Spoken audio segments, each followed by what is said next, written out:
On behalf of the Professional Baseball Strength and Conditioning Coaches Society, I'd like to welcome you to the PBSCCS Podcast. I'm your host, Chris Messina.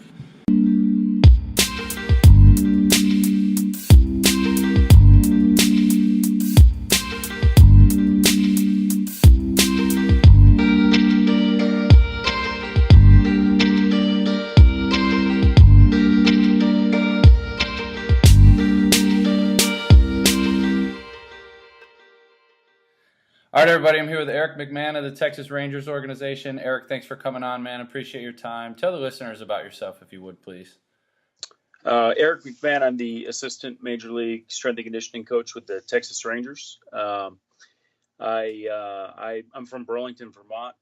Originally grew up in the Northeast, played a lot of sports growing up, but I played college football at St. Lawrence University, got my master's at Springfield College, the strength and conditioning program there, and that kind of bridged me into a career in baseball where I worked my way up through the minor leagues and recently got to the major league level last year.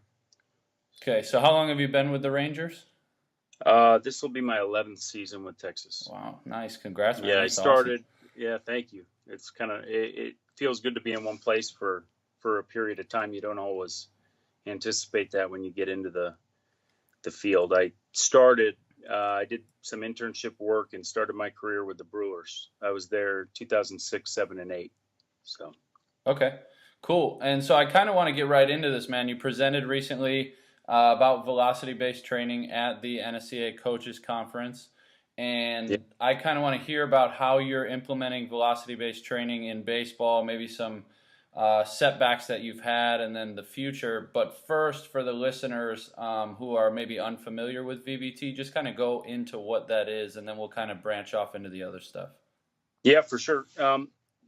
Basic definition, velocity-based training is just basically using velocity to dictate the load of the barbell. So, every time a player comes in the weight room, they have a different gas tank. They might feel great one day, they might not feel as good the next day, but we can tell by the velocity, the measured velocity of how they're pushing the bar, where they're at. And the key term is auto-regulation. So we can basically auto-regulate their workout or adjust their workout to what we're seeing on a given day. And that's a really good in-season approach.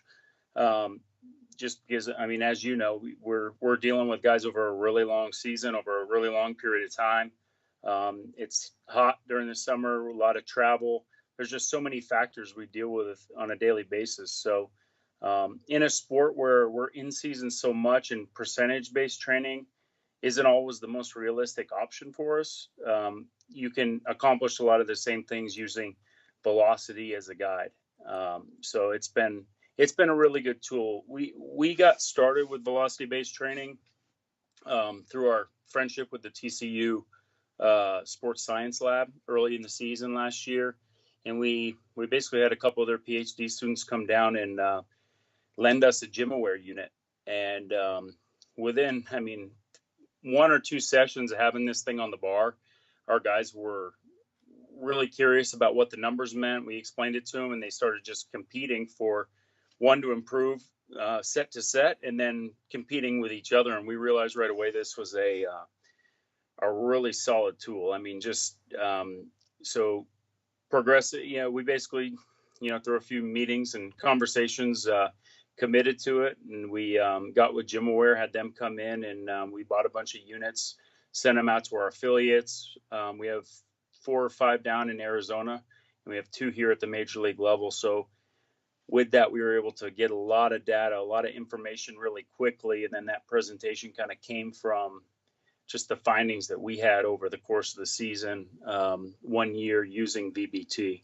So, you asked about obstacles and drawbacks with VBT. I think costs on the front end, GymAware is kind of the gold standard. And they're pretty expensive for like your average gym goer. But there are other options out there, other technologies that people can accomplish VBT using. Difficulty using, with large groups, I think because this is more for our advanced level lifters, we want to monitor what we're doing with the guys. And so, with large groups in the weight room, it's good to have an extra coach on hand just with all the technology in play. I think we're at the stage now where guys are learning how to use the software. And so as we get further along with it, I think it'll be a little bit easier in the group setting. And then I think our biggest obstacle, obviously in the major league level with 2 strength coaches, we could do it well. In Arizona, they did a great job implementing it. We have some really good coaches that work down there.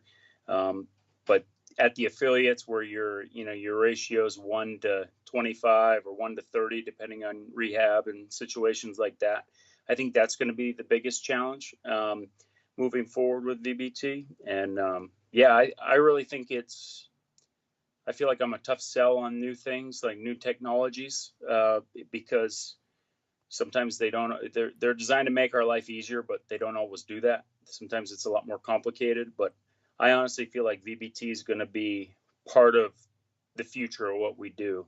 I feel like it's going to be around in 10, 15, 20 years, and it's only going to grow based on what I've seen and the buy-in we get from the players. So, yeah, right on. The thing that I like about GymAware a lot is the profiles that it makes for every player. And so they can even see like month to month, like, okay, last month you were squatting this way at this velocity versus now in this month you're either way better or way worse, or like it allows for deeper conversation with the players. For sure. Okay, hey, when we squatted 225 last time, your speed was way better. What happened? Are you not eating enough? Are you not sleeping? Are you not feeling all right? What's going on today? And it just gives you that opportunity to have deeper conversations. 100%. Another way I look at it too is, we're dealing with guys over, I talked about this at the conference, but we don't deal with exclusively 18 to 22. We deal with aging athletes. And when athletes get into their 30s, there's a big push towards keeping them at their best, keeping them athletic as long as we can. And if I have a metric that I can monitor their energy level, their readiness, their explosive power, just through their daily training sessions, that's a really good tool.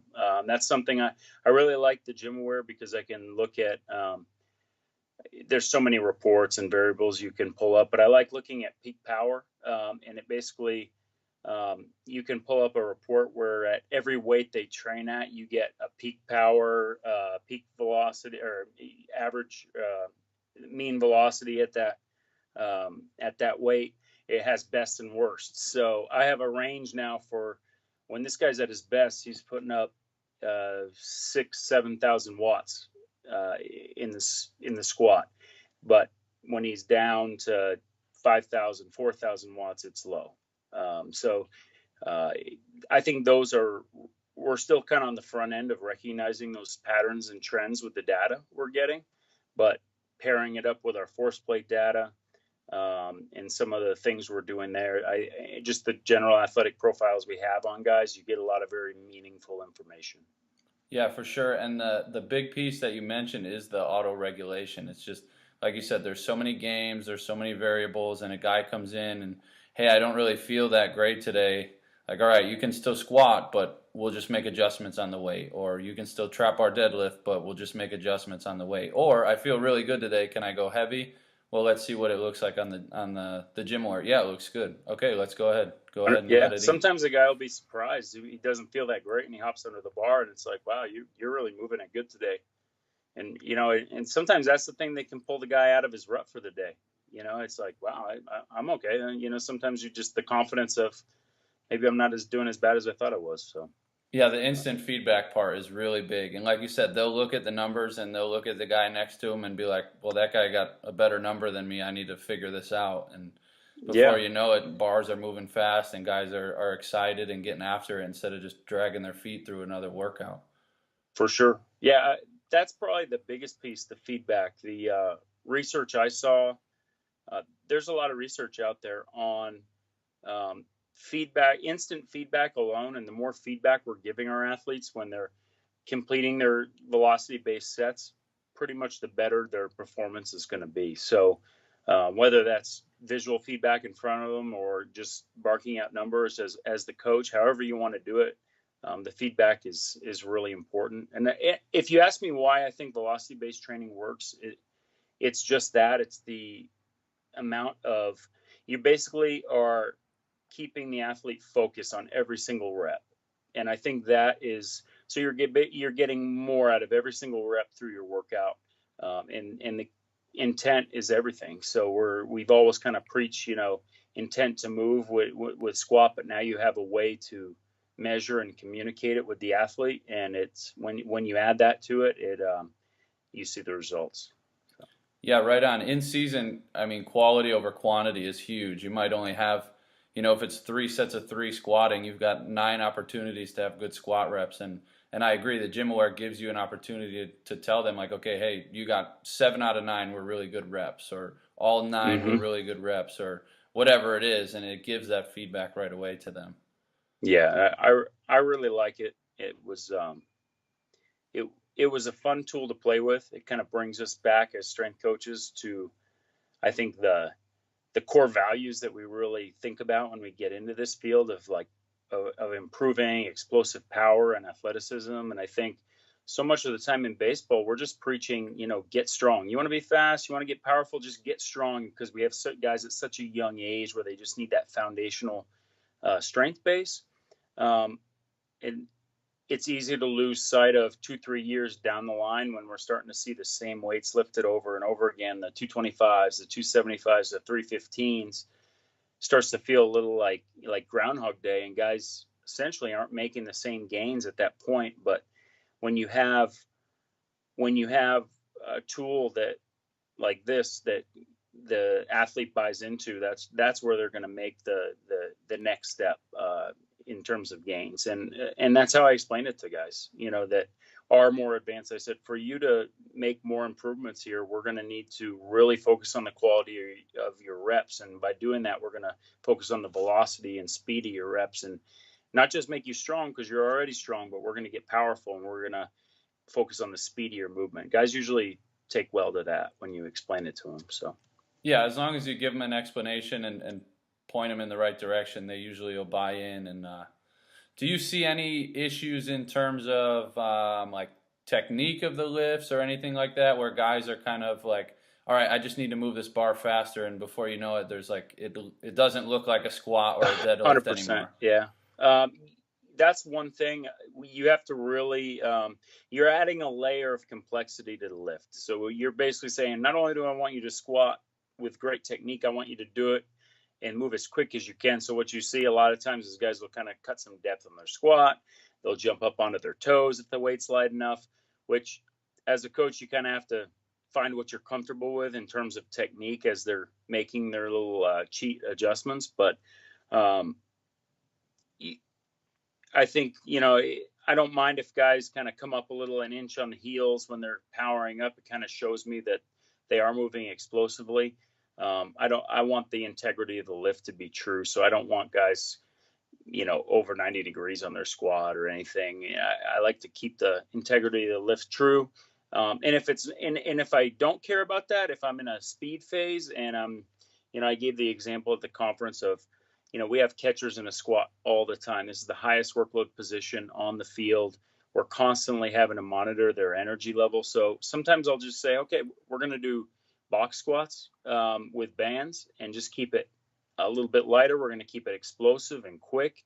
We're not going to worry about that depth because I know you can get down there.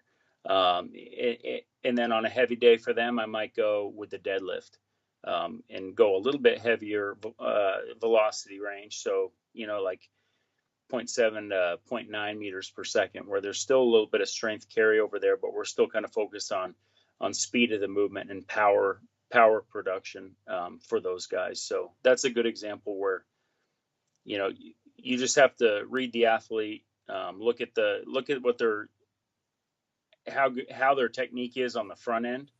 And sometimes you have to decide, do I want to go add velocity to this? Because some guys don't have the real foundation to add that layer of complexity to the movement. So in season, you're using this. What does that look like for you? Are you like using a percentage to kind of guide you? Or are you just going strictly bar speeds? And is it just squat, deadlift, or are there other lifts that you're using it with? You know what I mean? It's mostly the big lifts. The breakdown squat was by far, I think, 67. I get these numbers from the presentation. 67% was squat from our numbers last year. The next big one was deadlift. And then the explosive movements and barbell bench press was about the same, coming up in third. Obviously, we do a lot of dumbbell bench press, but we couldn't strap the gym wear on that. It's more with the position players we use the barbell bench press. But the explosive was, a few guys do some Olympic movements with it. Some was just staff experimentation with just trying to get numbers and see what they look like. And but probably the biggest explosive movement we were doing with it was just a belt strapped to the cord and jumping. So we were mixing some of that in with our Arizona group. So those were our movements. What was the other part you asked me? I apologize. No, it's okay. Like percentage based to guide it, or were you just strictly velocities? Like, were you saying, okay, today's a 0.75 day, or were you saying it's X percentage and we can kind of translate that to what the velocity looks like? We're using the velocity zones, but we're using them a little bit more specifically than what they are in the Dr. Mann textbook on velocity-based training. I think the velocity zones are really great in terms of looking back on what a guy did and then saying, okay, well, this is where the strength kind of matched up in terms of comparison to his, or the velocity matched up in terms of what his percentage we're working at. And it's a good classification tool. The one thing we found is when you're training in such a wide range, so let's say it's accelerative strength, so it's 0.5 all the way up to 0.75. Well, to me, that's two different squats. I think it's better to narrow the range a little bit and keep it, 0.5 to 0.6 on the day. Don't make it so complicated. Down there, it may not make as big a difference, but when you're up towards the 1.0 meters per second range, and your guys are dropping down to the 0.75 or 0.6, you've covered, a wide range of, there's a huge velocity drop there. And I think as we get more specific with our training, we want to narrow that range even more. So that's one way to sort of look at it. But yeah, I pretty much go off of velocity. I think one of the mistakes that you make early on with velocity-based training is simply chasing velocities, and not having a goal or a goal in mind of how you're going to progress through it. For example, I gave this example of, force deficient versus velocity deficient athletes. Some of the articles you read out there, some guys are like kangaroos and some guys are like gorillas, and a gorilla is not going to move as quick as a kangaroo, and so you need to not only look at the velocity zone, but you have to make it work for the athlete. So your 250-pound power hitting left fielder could move as quick as they can, but they're not going to move as quick as the 185-pound center fielder with elite major league level speed. So when you're training these velocity zones, you have to be specific to the athlete as well. So. Right, and that kind of seems like the future of velocity-based training, and it's kind of happening now, but I haven't seen it much in baseball, is like force velocity profiles for guys, and then using that to dictate programming. Yeah. I think it goes back a number of years when people were doing the, squat jump versus counter movement jump. You're looking at like eccentric utilization ratio and RSI and those types of things. And with there's a lot of obviously force research out there now, and Sparta and things like that, where those jump profiles are really helpful. We do that with some of our testing, and I think that was one of the interesting comparisons we had was between our velocity based numbers and our force plate numbers. The one thing we like is we can get velocity numbers every time a guy comes in the weight room, versus, in season, it's not always easy to take a guy through a whole force plate protocol on a daily basis. So it's sort of it's a good day-to-day checkup for us on that information. And then we'll look at our force plate data and get guys through that maybe 2-3 times a year, as opposed to every day. So. Gotcha. So you've been in baseball a really long time now, and so I'm interested to hear your best professional baseball story, whether that's a story of success or something that slipped through the cracks earlier in your career, or just something along those lines. Like, what sticks out as your biggest memory in baseball?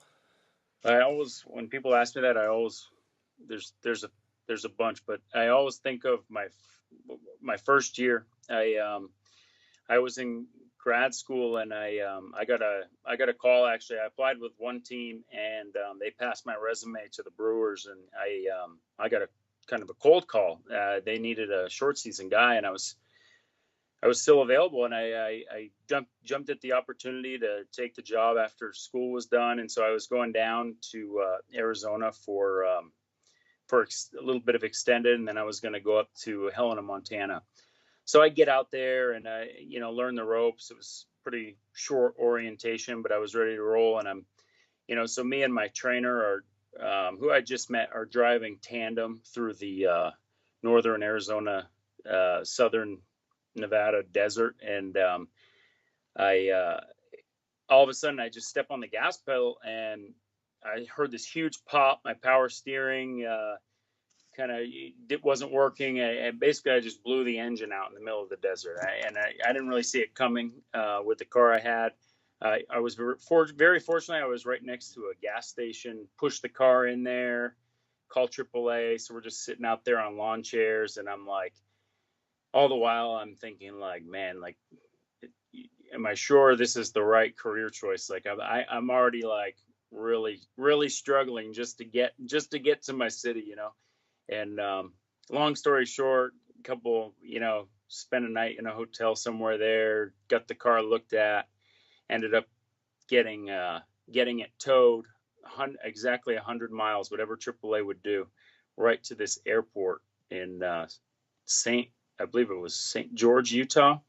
And I sold the car over the phone to a wrecking salvage company and rented a car and drove all the way up to Helena. And that was my first season in baseball. That was my first baseball road trip right there. So not exactly how I drew it up, but I'd imagine every road trip after has been better than that one. Significantly better. Yeah. So that's one I always think of. That's awesome. I was not expecting that. And it was before even your first actual ever game, right? In pro ball? Oh yeah, for sure. I barely made it to my first season in professional baseball, but I got there. So. Well, I'm glad you stuck it out, man. It sounds like it's been a worthwhile path since then. Yeah, me too. So what do you believe in within strength and conditioning that others think you are crazy for believing? Baseball and, the clubhouse in general is a very casual environment, but one thing I think of a lot is, I think people inherently like structure and order to their day, and in what we do. I think that's really important to provide that for guys. There's so many things these guys have access to, so many exercise programs and,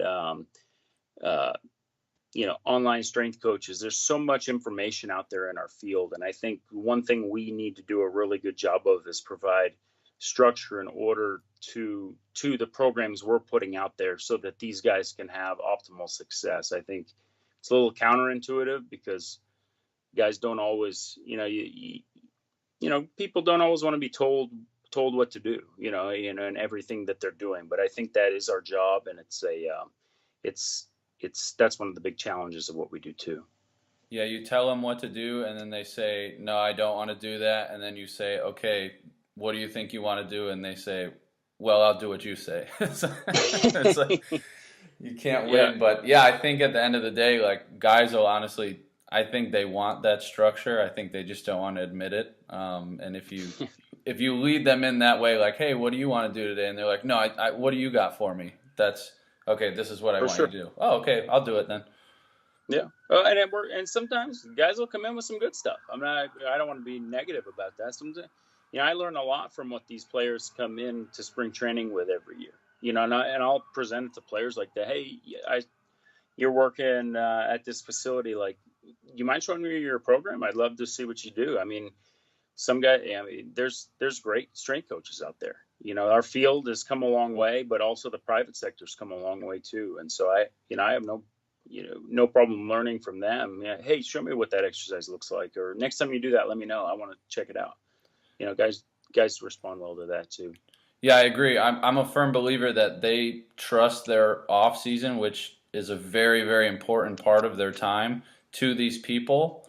So the least we can do is at least look at the program and try to learn their thoughts and why they do the things they do, because the guys that are going there, they put so much trust into those people that if you're like, no, that guy's stupid, what he's saying is not right, they're not going to listen to you because you just bashed their guy. Yeah, exactly. So what do you think makes a strength and conditioning coach successful? Maybe in general and then more specifically in professional baseball. This probably works for both, but one of the big terms you hear out there is just, communication, and being able to, and building relationships with players. But I think what kind of underlies all that, the most important thing is just your ability to connect with people. I think people different than you, and realizing that not everybody is like you. We're out on an island sometimes in this field because we are the one person asking them to do something completely outside of the game of baseball. At first, when strength and conditioning was first making its way into the game, it wasn't always well received. A lot of because of that reason. But our ability to connect with players, or other coaches, have just hear what they have to say. Get to know who they are, and then our field has improved a lot just because coaches have taken the time to do that, and we've kind of built some credibility to where, like you said, players trust us now because we have their best interests in mind on the field. And I think that maybe that trust wasn't always there, but yeah, the ability to connect is definitely a very important thing. Yeah, and you're with guys every single day for months on end. So if you can't connect with them, it makes for a very, very long season. For sure. Yeah. So what advice do you have for others in the field? Maybe young coaches looking to get in, or even older coaches that have just been around a while who just want to keep learning? Yeah. I feel like in this business, you have to be a quick learner. You have to not be afraid when you do get an opportunity, whether you're an intern for a major league team, or you're working, you're sometimes you get hired and you're thrown right out to an affiliate, and you can't be afraid to do your job. You're there for a reason. Ask the questions where you need help. And I think, be a quick learner. Don't be someone who needs to be told multiple times things. I think those are the people that really impress me when we hire young strength coaches and they come in guns blazing and they can operate, day one. I think that's a really, those are some of the good ones and guys that tend to last in the field from what I've seen. Right on. Where are you going for continuing yet? Are you reading any books, attending seminars, you listening to podcasts? Where are you going to keep yourself sharp? Yeah. I have recently been on kind of a podcast kick. A lot of it was paired up with the VBT stuff because Dr. Brian Mann does a lot of podcasts, but I like the Kabuki Strength Chat podcast. Obviously, I like your podcast too. The Just Fly Performance podcast and the Athletic Lab Audio Inventory. Those are some of the ones I listen to, but on a day, I'll just kind of search a topic typically and find whatever podcasts are out there just through my phone and stream it through my car when I'm making my daily commute. And I really like podcasts a lot. You get a lot of good information and you hear it from from someone using it, in the field. There's a lot of great coaches out there putting info out there on their podcast. So I definitely like doing that. Yeah, like you said, you can just search anything and find it in a podcast. And for me, I mean, I love to read, but when you read, it just opens up more questions for you versus when you listen to somebody speak on a podcast, you're like, that answered my question from his book that I was reading or whatever. And you can listen to whoever you want to. Exactly. Yeah. And it's probably a stage in life too. It's, I have 3 young kids at home, and I'd love to sit there and read, but realistically, I got two little ones pulling on my ankles, and so I'm trying to navigate that when I'm at home. So the podcast has been really helpful for me lately. Yeah, for sure. So I'd like to do a lightning round with you. If you got a little time for me, you in? Yeah, let's do it. All right, first one. Who is your biggest influence in the field of strength and conditioning? Mike Boyle and Alan Hedrick. Okay. One piece of equipment to train with, what would it be? Barbell. Biggest accomplishment professionally and or personally? My family, having 3 great kids, and definitely my family. Right on. Important in this field for sure. For sure. Any career other than strength and conditioning? Military. Military. Okay. Cool. Well, that's all I got for you, man. I appreciate you coming on and spending some time talking VBT with me. If the listeners want to get in touch with you or learn more from you, where can they go? Are you on social media, or is there a better place? Yeah, for sure. You can hit us up at Ranger Strength. That's it on Twitter and Instagram. I also have my own Twitter, which is Eric McMahon CSCS, and